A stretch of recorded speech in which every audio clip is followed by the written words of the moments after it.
देश भर के सरकारी और निजी विद्यालयों में आज से शुरू हुई पहली से तीसरी तक की कक्षाएं। कोरोना के मानक नियमों के पालन सहित अभिभावकों के सहमति पत्र के बाद मिला विद्यार्थियों को प्रवेश। केंद्रीय खेल मंत्री अनुराग सिंह ठाकुर ने वीडियो कॉन्फ्रेंसिंग से राज्यों और केंद्र शासित प्रदेशों के खेल मंत्रियों से की बातचीत। कहा, खेलों के विकास के लिए तैयार होगा रोड मैप।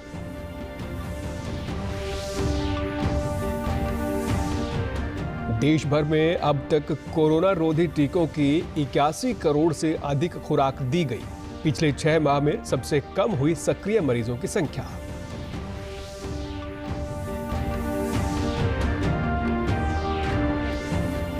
और केंद्रीय राज्य मंत्री कृष्णपाल गुर्जर ने फरीदाबाद में किसानों और जवानों को किया सम्मानित। कहा, किसानों के हित में कल्याणकारी फैसले ले रही है केंद्र सरकार।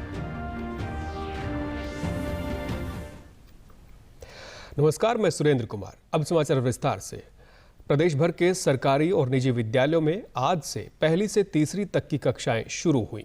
विद्यालयों में प्रवेश के लिए कोरोना के मानक नियमों का पालन सहित कक्षाओं को सैनिटाइज करना अनिवार्य किया गया है। नरवाना में एक निजी विद्यालय की प्राचार्य ने बताया कि विद्यार्थी अपने अभिभावकों के सहमति पत्र के साथ स्कूल में प्रवेश कर रहे हैं। सरकार की गाइडलाइन के अनुसार हमने पूरी सेफ्टी का ध्यान बच्चों का रखा है। पूरे स्कूल को सैनिटाइज़र करवाया गया है। पेरेंट्स की परमिशन से ही बच्चों को स्कूल में आने दिया गया है और बच्चों की सैनिटाइज़र अलग से किया है, टेम्परेचर चेक उनका किया है और एक बेंच पे एक स्टूडेंट ही हमने बिठाया है विद मास्क। विद्यालय में बच्चों को छोड़ने आए अभिभावकों ने बताया कि लगभग 1.5 वर्ष के बाद छोटे बच्चों का स्कूल खुलने से उन्हें काफ़ी खुशी महसूस हो रही है। छोटे बच्चों को घर पर रहकर ऑनलाइन माध्यम से पढ़ाई करने में काफ़ी दिक्कत हो रही थी। अब स्कूल खुलने से वे सीधे शिक्षक से अपनी पढ़ाई संबंधी समस्याओं का समाधान करवा सकेंगे। वहीं तीसरी कक्षा के विद्यार्थियों ने बताया कि स्कूल खुलने से उन्हें काफ़ी खुशी हुई है। अब वे अपनी पढ़ाई सुचारू रूप से कर सकेंगे। अपने बेटे को स्कूल छोड़ने आई हुई हूँ, मेरे को बहुत अच्छा लग रहा है। इनकी दोबारा से पढ़ाई शुरू हो गई है। अब घर पे तो बच्चे जैसे नहीं पढ़ते थे, अब स्कूल में आके इनकी दोबारा पढ़ाई शुरू हो गई है। मैं अपने बच्चों को स्कूल में छोड़ने आई हूँ। मुझे यहाँ पे आके बहुत अच्छा लगा।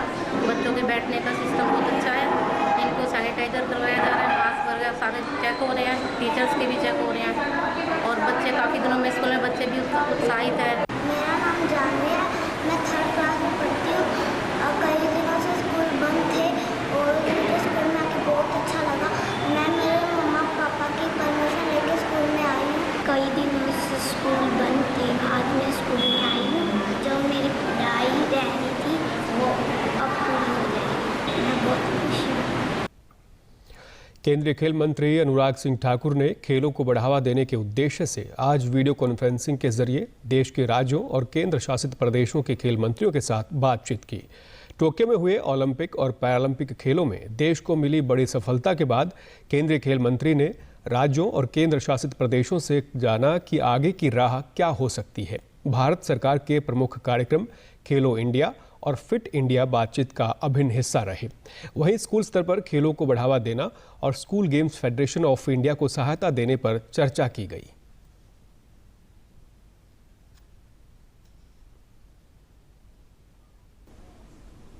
भविष्य के लिए 2024, 2028, 2032 ओलंपिक्स में और इसके अलावा जो इंटरनेशनल चैंपियनशिप्स हैं उसमें भारत का प्रदर्शन किस तरह से पहले से बेहतर हो, कैसे इंफ्रास्ट्रक्चर को बेहतर किया जाए, कैसे ज़्यादा कोचेस को जोड़ा जाए, ट्रेनिंग प्रोग्राम्स हों, इवेंट्स और कंपटीशन ज़्यादा किए जाएं और साल में 2 बार सभी खेल मंत्रियों के साथ, सभी जो राज्य के खेल मंत्री हैं उनके साथ एक राष्ट्रीय स्तर पर समर्स और एक विंटर्स में साल में 2 बार इस तरह से कॉन्फ्रेंस की जाए ताकि रोड मैप को भी तैयार किया जाए और समय समय पर उसका आंकलन किया जाए।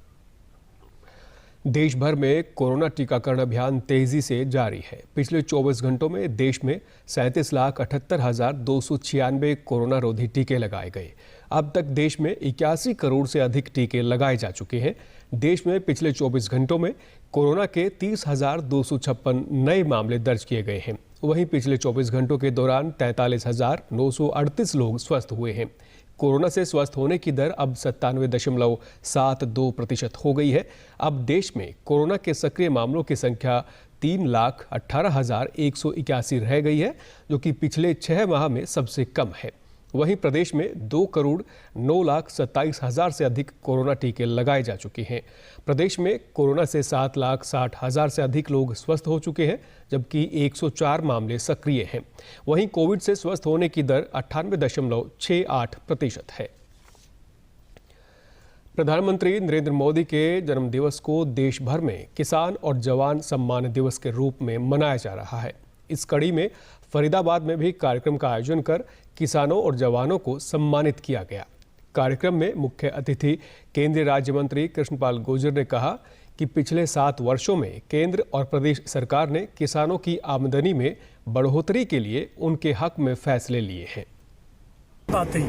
जो मोदी जी और मनोहर जी ने पिछले 7 सालों में किसानों के हक में फैसले किए हैं, उन सबसे परिचित कराया है। क्योंकि मोदी जी और मनोहर जी के लिए किसानों के हित सर्वोपरि हैं। वो किसानों को मजबूत होना देखना चाहते हैं, किसानों की आमदनी बढ़ाना चाहते हैं, उसी काम में पहले दिन से लगे हैं। भाजपा किसान मोर्चा के प्रदेश अध्यक्ष ने कहा कि केंद्र सरकार ने किसानों और जवानों का मान सम्मान बढ़ाने और उन्हें आर्थिक रूप से मजबूत करने के लिए कई कल्याणकारी योजनाओं को लागू किया है। उन्होंने कहा कि राजनीति में हाशिए पर बैठे लोग किसानों को गुमराह करने की कोशिश कर रहे हैं, जिसमें वो सफल नहीं होंगे। मान सम्मान को बढ़ाने का काम किया है, उनको आर्थिक रूप से भी ताकतवर और हर प्रकार से योजनाओं का पूरी तरह से जो लाभ है वो उन तक पहुंचे, इस प्रकार की जो व्यवस्था की है। तो आज देश के जवान और किसान ने ये तय किया है कि उनका 71वां जो जन्मोत्सव है उसको बड़े धूमधाम से मनाएं। कार्यक्रम में पहुंचे किसानों ने कहा कि केंद्र सरकार किसानों के हित में काम कर रही है। 3 नए कृषि कानून भी किसानों के लिए लाभकारी साबित होंगे। हमारी भी होती है, पर सरकार हमारे लिए अच्छा काम कर रही है। 3 कानून लेके आई है, हमारे लिए अच्छे कानून हैं। प्रदेश सरकार द्वारा महेंद्रगढ़ जिले में भूजल स्तर में सुधार के लिए बनाई गई योजना का सकारात्मक परिणाम सामने आ रहा है। बरसात के दिनों में यमुना का अतिरिक्त पानी नहरों के माध्यम से जिले के मध्य से गुजरने वाली कृष्णावती और दोहन नदियों में डाले जाने से जलस्तर में वृद्धि हुई है। इससे महेंद्रगढ़ जिले के किसान काफ़ी खुश हैं। नांगल चौधरी के विधायक और हरियाणा समान पानी वितरण समिति के समन्वयक डॉक्टर अभय सिंह यादव ने बताया कि जिले में भूजल स्तर में वृद्धि के लिए प्रदेश सरकार ने पिछले कार्यकाल में 143 करोड़ रुपए की योजना मंजूर की थी। धरती के नीचे जल लगभग अधिकांश जिले में समाप्त हो चुका था। हमारी सरकार आने के बाद में एक विस्तृत योजना बनाई गई, जिसके तहत यमुना का फालतू पानी बरसात के ऋतु में अधिक उठाकर और महेंद्रगढ़ जिले की नदियों में डालने का काम किया गया। और आज की हालत यह है कि हमारे महेंद्रगढ़ जिले में दोहान और कृष्णावती नदी का बेड लगभग 80% बेड रिचार्ज हो चुका है।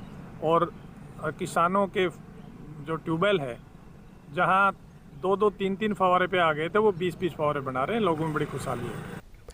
किसानों ने बताया कि उनके क्षेत्र में नलकूप बिल्कुल सूख गए थे।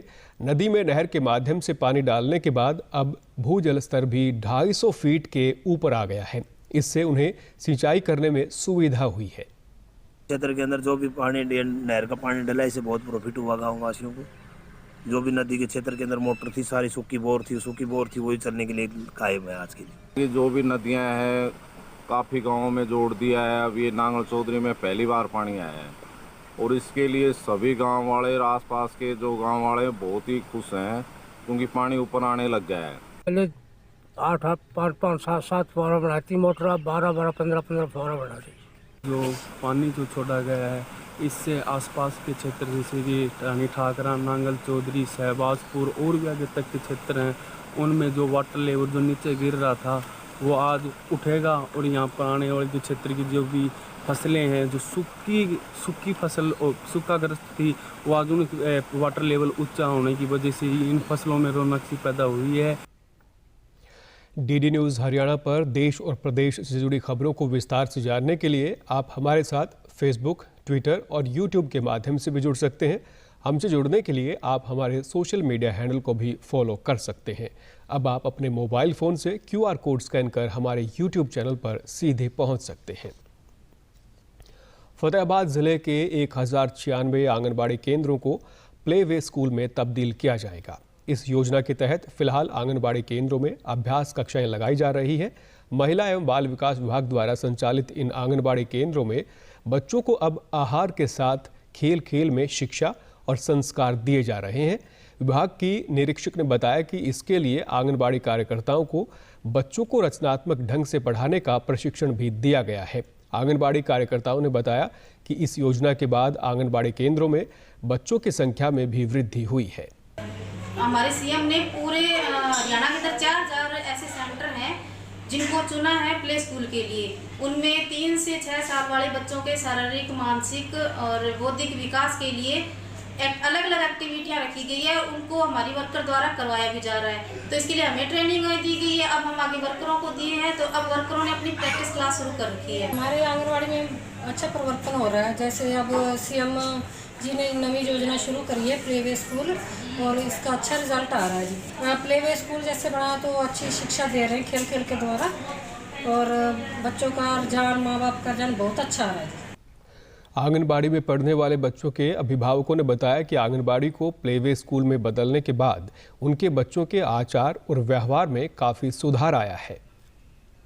चलाई है, बच्चे चंगी तरह एक्टिविटी कराते हैं, उत्थे खिलाते हैं ते अपना पढ़ाते भी वधिया ने। जो प्राइमरी की शिक्षा उत्थे मिलती है। जो वर्करें हैं वहाँ पे बच्चों को एक्टिविटी करवाती है, प्रार्थना करवाती है और पढ़ाती है, पोइमा वगैरह करवाती है सर।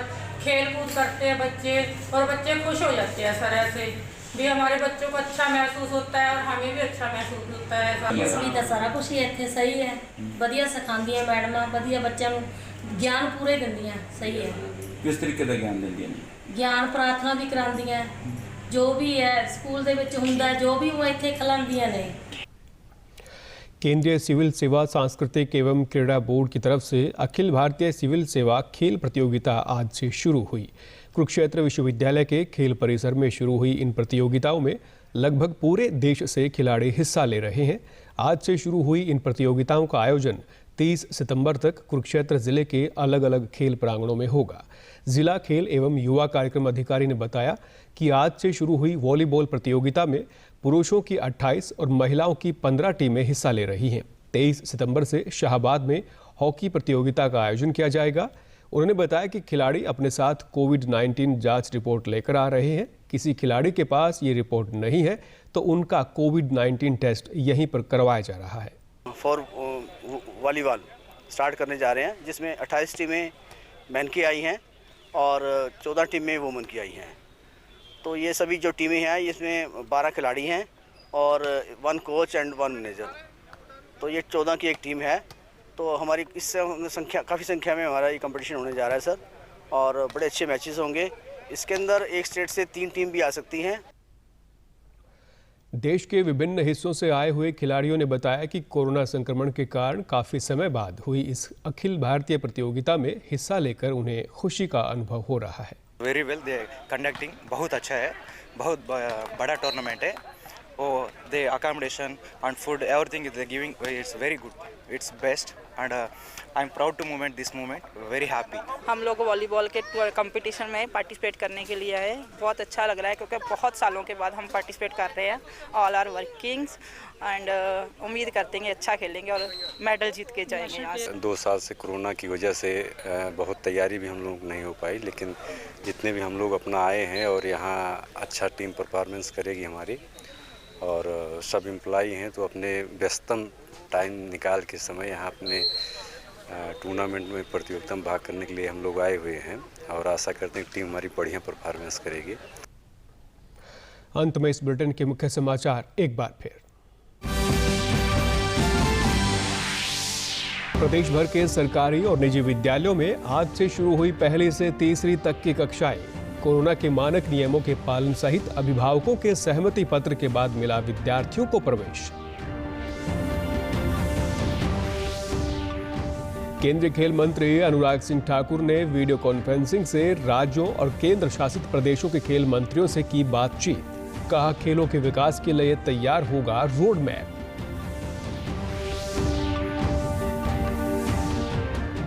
देश भर में अब तक कोरोना रोधी टीकों की 81 करोड़ से अधिक खुराक दी गई। पिछले 6 माह में सबसे कम हुई सक्रिय मरीजों की संख्या।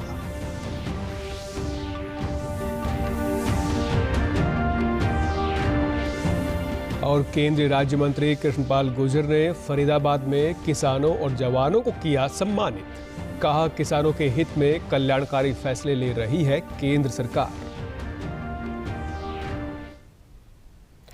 सभी दर्शकों से अपील है कि आप जब भी घर से बाहर निकले तब मास्क जरूर पहनें, 2 गज की दूरी बनाए रखें और एक नियमित अंतराल पर अपने हाथ धोते रहें।